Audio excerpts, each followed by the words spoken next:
dias, por não ser um ano bissexto, também envolvido a 8.760 horas, como também 525.600 minutos e mais de 31 milhões de segundos, que no nosso calendário é composto mais um ano. Se fosse um ano bissexto, só aumentaria um pouco mais.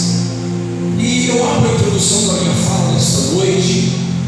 Eu começo aqui uma mensagem didática, porque a verdade é que nós entramos em 2023 crendo nas promessas de Deus.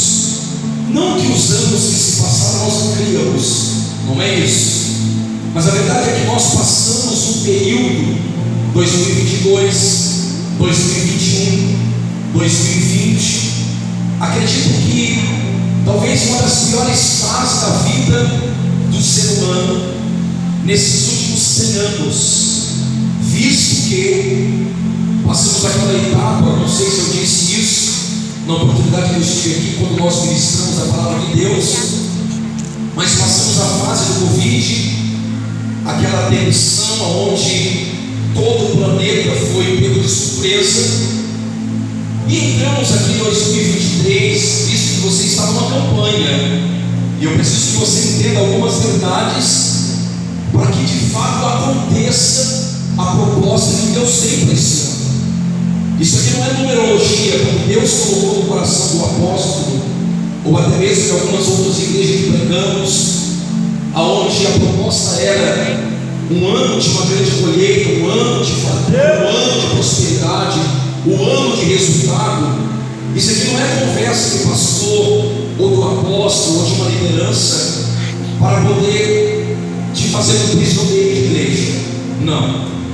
Nós acreditamos, quando nós estudamos a Bíblia Sagrada e quando nós olhamos a todo o contexto histórico da Bíblia, nós entendemos que depois de uma grande tempestade, a proposta, seja aqueles 70 anos do cativeiro babilônico, toda vez em que o povo entendeu que precisavam voltar às origens, voltar aos princípios e colocar Deus novamente como prioridade, toda vez, pela graça e pela misericórdia, Deus atendeu a oração do seu povo.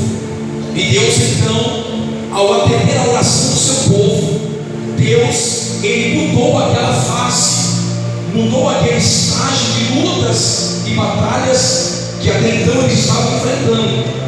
Então perceba, queridos, que eu posso aqui com muita proporção, hoje pastoreando a igreja, em outro tempo, viajando no Brasil, em muitas cidades, eu pude ver inúmeras situações, aonde por um momento a igreja ela ficou, como eu posso dizer aqui de uma maneira muito objetiva, mas com muita cautela, a igreja, por um espaço de tempo, ela se acomodou.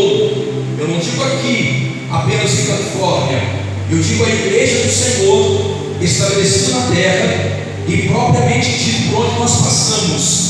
Porque a igreja, ela se sentiu confortável, porque nós passamos por uma fase aonde as lutas, as perseguições, por um espaço de tempo, ela parece que parou de existir. E quando isso acontece, a igreja não ora, a igreja não clama, a igreja não vai para aquilo que nós chamamos de pagar preço, e em consequência os milagres não acontecem. Porque tudo que acontece dentro da igreja é o resultado de uma dedicação concernente à obra do Senhor.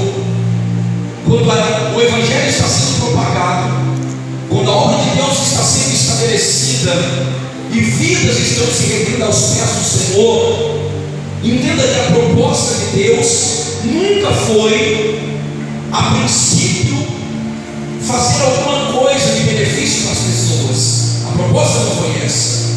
Quando Jesus ele veio para caminhar nesse mundo, a título de introdução ainda, a proposta não era curar pessoas, a proposta também não era restaurar famílias, como também a proposta não era ressuscitar alguém que havia morrido, como aconteceu aconteceu por pelo menos 3 vezes naquilo que os evangelhos apresentam para nós. Aí alguém pergunta, pastor, então qual é a proposta? A proposta era refazer a aliança do homem com Deus, era fazer com que o homem voltasse a ter uma vida em livre acesso com o Senhor. Mas como Deus é bondoso, como Deus é maravilhoso, com essa aliança que foi reconstruída, sempre que alguém se posicionava na presença de Deus, representado por Cristo, milagres aconteciam. Então eu entendo, queridos, que as coisas não mudaram de rumo, visto que nós estamos no tempo da graça. Eu estava hoje à tarde, eu me lembrei um pouco das dispensações de Deus e alguns questionamentos que a gente faz com Deus, de algumas coisas que não acontecem nesse tempo presente. A gente fala, meu Deus, mas por que por menos o Senhor abrir a terra e engolir o povo? Deus falou, meu filho, é porque o tempo é outro. Você está vivendo o tempo da graça, porque se fosse o tempo da lei, nenhum de nós estaríamos aqui. Então veja como que Deus é infinitamente maravilhoso em nos alcançar. Glória a Deus. Eu quero que você entenda que nesse elo de campanha, eu vim aqui trazer uma palavra de bênção para você. Eu vim aqui dizer para você que todas as promessas que Deus ele fez para você, para a tua casa, para a tua família, independente da área, e como também independente que se faz sentido ou não, Deus ele vai fazer. Por quê? Porque você permanece na presença de Deus. Veja que quando nós olhamos à luz da Bíblia, quando nós tentamos entender as promessas de Deus, de fato as promessas de Deus, elas sempre vão contra a lógica do ser humano. Deus ele nunca vai usar alguém para falar para você coisas que com as suas habilidades humanas você vai resolver, porque não seria Deus. Deus ele só vai fazer aquilo que para você é impossível. Acredito que eu vim pregar para pelo menos 2, porque a primeira pessoa sou eu, que tem causa